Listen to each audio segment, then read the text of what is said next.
Dear students, स्वागत है हमारे बीएस के विद्यासागर सिंह के यूट्यूब चैनल पर। दोस्तों, आज हम लोग फिजिक्स की ऑब्जेक्टिव क्वेश्चन सॉल्यूशन देखेंगे, जो कि आपके एग्ज़ाम के दृष्टिकोण से बहुत ही महत्वपूर्ण होने वाली है। तो हमारे साथ बने रहिए। चलिए शुरू करते हैं अपने प्रश्न पर। देखिए, हमारा पहला प्रश्न है कि इलेक्ट्रॉन का विशिष्ट आवेश होता है। इलेक्ट्रॉन का विशिष्ट आवेश होता है आपका 1.8 × 10⁻11 सी कूलम, यानी कि ऑप्शन नंबर ए जो है आपका करेक्ट आंसर हुआ। ठीक ना। चलिए आते हैं अपने अगले प्रश्न पर। अगला प्रश्न हमारे पास दिया गया है कि पी आघूर्ण वाला एक विद्युत द्विध्रुव ई तीव्रता वाले विद्युतीय क्षेत्र में रखा जाए तो उस पर लगने वाला कार्यक्रम होगा। उस पर लगने वाला कार्यक्रम जो है आपका P×E होगा। चलिए ठीक है, अपने अगले प्रश्न पर आते हैं।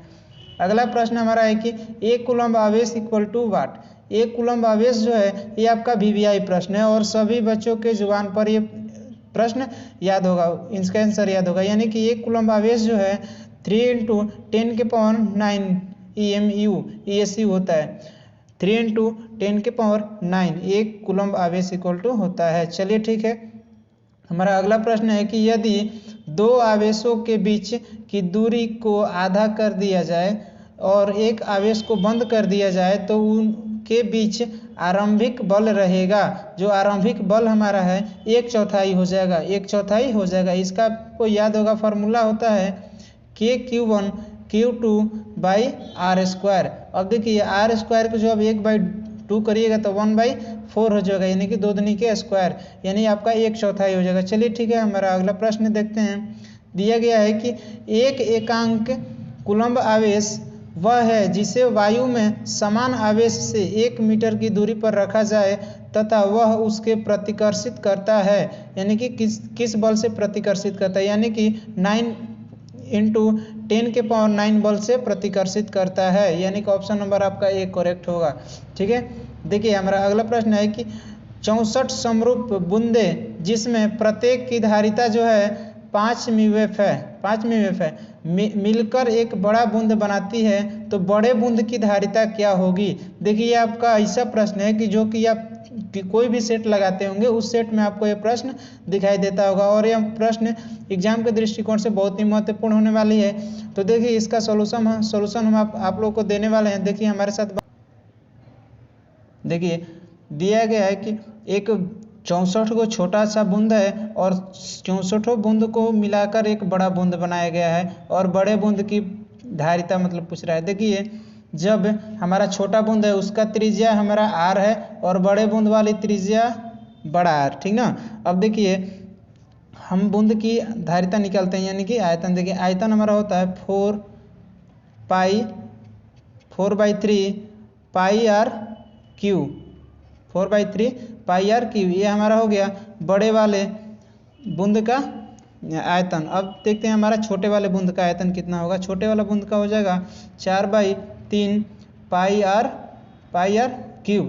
अब देखिए जब 64 बूंद को मिलाकर एक बड़ा बूंद बनाया गया है, यानी कि दोनों का आयतन जो है सेम होना चाहिए, दोनों का आयतन सेम होना चाहिए। देखिए हमारा यहाँ से कट जाएगा 64 πr² है ना। देखिए यहाँ से हमारा कट जाएगा कौन सा,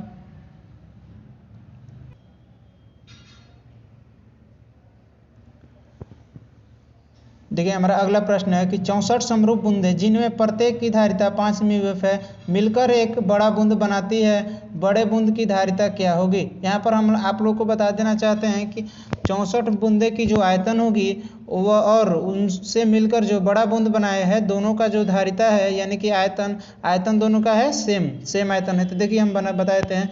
पहले का आयतन यानी कि छोटे बूंद का आयतन हो जाएगा आपका 4π/3 πr³ इक्वल टू 4/3 πr, बड़े वाले बूंद की त्रिज्या बड़ा R तो r³। अब देखिए यहाँ पर हमारा छोटा वाला बूंद कितना है 64 हो, तो देखिए यहाँ पर हम 64 से क्या करते हैं मल्टीप्लाई करते हैं। अब देखिए दोनों का आयतन हम सेम कर दिए और दोनों का आयतन से दोनों का आयतन कैंसिल करते हैं तो हमारे कट जाएगा, इससे ये कट जाएगा। ठीक, हमारे पास बचेगा 64 r³ इक्वल टू बड़े वाले r³ इतना बचेगा। ठीक है, यहाँ से हम अगर इसके अगला स्टेप करते हैं तो r इक्वल टू हमारा आ जाएगा 4r। यानी कि बड़े वाले बूंद की त्रिज्या जो है छोटे वाले बूंद की त्रिज्या से 4 गुनी है। ठीक है, चलिए अब आते हैं अपने अगले स्टेप में। देखिए पूछ रहा है हमें धारिता, तो छोटे बूंद की धारिता हमारा हो जाएगा C = 4 pi epsilon not R, 4 pi epsilon not R। अब देखिए जो हम निकाले हैं आपको कि बड़े वाला R = 4R, वहाँ यहाँ पर पुट करते हैं, यानी कि 4 पाई एप्सिलॉन नॉट और छोटा वाला R बड़े वाला R के इक्वल, यानी कि 4R हो जाएगा। ठीक है, इतना हो जाएगा। अब देखिए इसके बाद हमारा है कि जो R का मान दिया गया है, यानी कि धारिता दिया गया है कि प्रत्येक की धारिता कितना है 5 μF है, प्रत्येक की धारिता हम 5 μF है। तो देखिए हम निकाल लेते हैं प्रत्येक की धारिता 5 μF है, यानी कि हमारा इतना, अगर इतना को करें हमारा एक धारिता का फॉर्मूला इतना हो गया, यानी कि 4 × 5 μF। ठीक ना, इतना का हमारा दिया गया है 4 μF। तो देखिए इसको अगर मल्टीप्लाई करते हैं तो हमारा आ जाएगा 20 μF। ठीक ना, यानी कि हमारा करेक्ट आंसर जो है बी होगा, इसका करेक्ट आंसर बी होगा। चलिए ठीक है, हम अपने आते हैं अगले प्रश्न की ओर। हमारा अगला प्रश्न है कि जब दो आवेशित गोले को तार द्वारा जोड़ा जाता है तो आवेश उन पर बढ़ता है, आवेश उन पर बढ़ता है बराबर, आवेश उन पर बढ़ता है कैसे, बराबर आवेश बढ़ता है। ठीक है, चलिए ठीक है, हम आते हैं अपने अगले प्रश्न पर। दिया गया है कि एक आवेशित चालक की सतह के किसी बिंदु पर विद्युतीय क्षेत्र की तीव्रता होती है, विद्युतीय क्षेत्र की तीव्रता कैसी होती है, तो सतह के लंबवत होती है। कैसी होती है, सतह के लंबवत होती है। ठीक है, हमारा अगला प्रश्न है कि समांतर प्लेट संधारित्र की प्लेटों के बीच परावैद्युत पदार्थ डालने पर संधारित्र की धारिता जो होती है बढ़ जाती है, संधारित्र की धारिता जो है बढ़ जाती है। तो बने रहिए हमारे साथ इसी तरह से। और देखिए हमारा अगला प्रश्न दिया गया है कि एक एकांकी चालक के लिए निम्न में से कौन अनुपात अचर होता है, तो और कौन अनुपात अचर होता है, हमारा जो होता है कुल आवेश विभव होता है, कुल आवेश विभव होता है। चलिए ठीक है, हमारा अगला प्रश्न है कि R त्रिज्या के एक वियुक्त चालक गोलीय धारिता की धारिता अनुक्रमानुपाती होती है, यानी किसके अनुक्रमानुपाती होती है, तो R त्रिज्या के अनुक्रमानुपाती होती है। ठीक है, यानी त्रिज्या के हमारा अनुक्रमानुपाती होती है, डी करेक्ट आंसर है। ठीक है, हमारा अगला प्रश्न देखिए कि ध्रुव प्रबलता का एसआई मात्रक है, ध्रुव प्रबलता का एसआई मात्रक आपका AM है। ठीक ना, ये आपका VVI प्रश्न है, याद करिएगा। चलिए ठीक है, हमारा देखिए अगला प्रश्न है कि कूलम्ब बल है, कूलम्ब बल कैसा है, ये सबसे VVI प्रश्न है जो कि आपके किसी भी मॉडल पेपर या एग्जाम में देखिए कि आते रहता है। देखिए जो कूलम्ब बल है हमारा केंद्रीय बल और विद्युत बल दोनों बल होता है, केंद्रीय बल और विद्युत बल दोनों होता है। तो इसलिए कूलम्ब बल है, इसका करेक्ट आंसर जो है हमारा C नंबर होगा, यानी कि ऑप्शन नंबर A और B दोनों होगा। ठीक है, चलिए देखिए हमारा अगला प्रश्न है कि स्थिर विद्युतीय डैश क्षेत्र होता है, कैसा क्षेत्र होता है, तो संरक्षी और असंरक्षी होता है, संरक्षी और असंरक्षी होता है। समरूप वेग से चलायमान आवेश उत्पन्न करता है, समरूप वेग से चलायमान आवेश उत्पन्न करता है, विद्युत चुंबकीय क्षेत्र उत्पन्न करता है, विद्युत चुंबकीय क्षेत्र उत्पन्न करता है। और हमारा अगला है कि विद्युत क्षेत्र E का एसआई मात्रक है। देखिए आप सभी को याद होगा कि विद्युत क्षेत्र का एसआई मात्रक क्या होता है, तो न्यूटन पर कूलम्ब होता है, न्यूटन पर कूलम्ब, यानी कि न्यूटन कूलम्ब की पावर -1। चलिए ठीक है, हमारा अगला प्रश्न है कि LCR श्रेणी क्रम में परिपथ में कोणीय आवृत्ति का एक AC स्रोत जुड़ा है, धारा का शिखर मान महत्तम होगा यदि ओमेगा = 1/√LC होगा, ओमेगा = 1/√LC, यानी करेक्ट आंसर जो है आपका C नंबर करेक्ट आंसर होगा। हमारा अगला प्रश्न है कि एक प्रत्यावर्ती धारा का शिखर वोल्टता 440 वोल्ट है, इसकी आभासी वोल्टता है, देखिए यानी कि हमारा दिया है जो V0 = दे दिया है 440 वोल्ट, V0 जो है 440 वोल्ट दिया है। और हमें क्या निकालता है, आभासी वोल्टता, यानी कि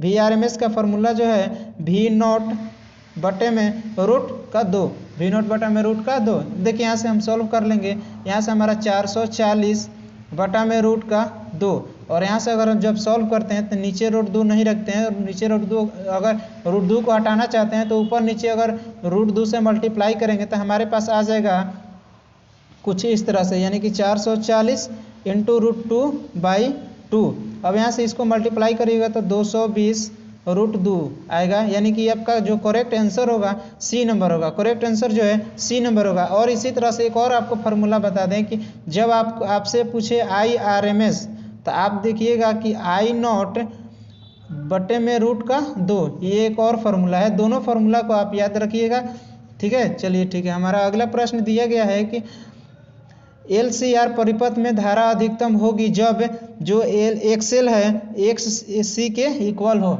LCR परिपथ में धारा अधिकतम कब होती है? जब XL XC के इक्वल होती है, ठीक है। यानी करेक्ट नंबर आंसर हमारा सी है। अगला प्रश्न हमारा है कि किसी विभव मापी की संवेदनशीलता को बढ़ाने के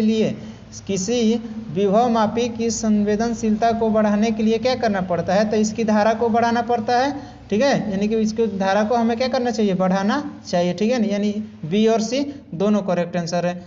चलिए ठीक है, हमारा अगला प्रश्न देखिए, निम्न में से कौन सी परिमाण मित्र की दक्षता को कम नहीं करता है? तो यानी हमारा जो करेक्ट आंसर है उपरोक्त में ले सभी, यानी कि कोई भी दक्षता कम नहीं कर पाता है, ठीक है। हमारा अगला प्रश्न है कि एक चोक कुंडली में होना चाहिए जो कि कम प्रतिरोध और उच्च प्रेरण। देखिए आपका VBI प्रश्न है कि एक चोक कुंडली में क्या क्या होना चाहिए? तो कम प्रतिरोध होना चाहिए और उच्च प्रेरण होना चाहिए, ठीक है। चलिए अगले प्रश्न पर आते हैं कि एक प्रतिरोध के आर पार प्रत्यावर्ती धारा वोल्टता मापी जा सकती है। एक प्रत्यावर्ती के आर पार प्रत्यावर्ती धारा वोल्टता मापी जा सकती है। वह मापी जा सकती है एक तप्त तार वोल्ट मापी के प्रयोग द्वारा। मापी जा सकती है। हमारा अगला प्रश्न है कि प्रत्यावर्ती धारा के शिखर मान तथा वर्ग माध्य मूल मान का अनुपात जो होता है आपका 1/√2 होता है। कौन सा? √2 होता है। अगला प्रश्न हमारा दिया गया है, एक मिनट यहीं पर खत्म होता है ना।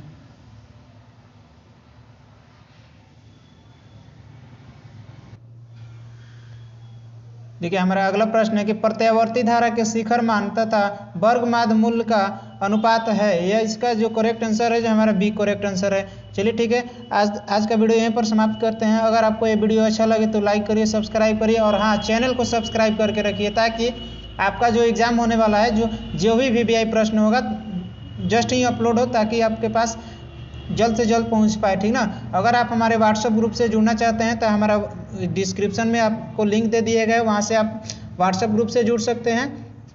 तो आज के लिए इतना ही, और मिलते हैं अगले वीडियो में, नेक्स्ट वीडियो में। तो आज ये हमारे साथ, और देखिए हमारा वीडियो जो है सुबह और शाम दोनों टाइम आएगा, और दोनों टाइम आप देखते रहिए और देख कर ही जाइए अपने एग्ज़ाम में, और एग्ज़ाम को बेहतर बनाइए, यानी कि अपने नंबर को और बेहतर बनाइए, ठीक है।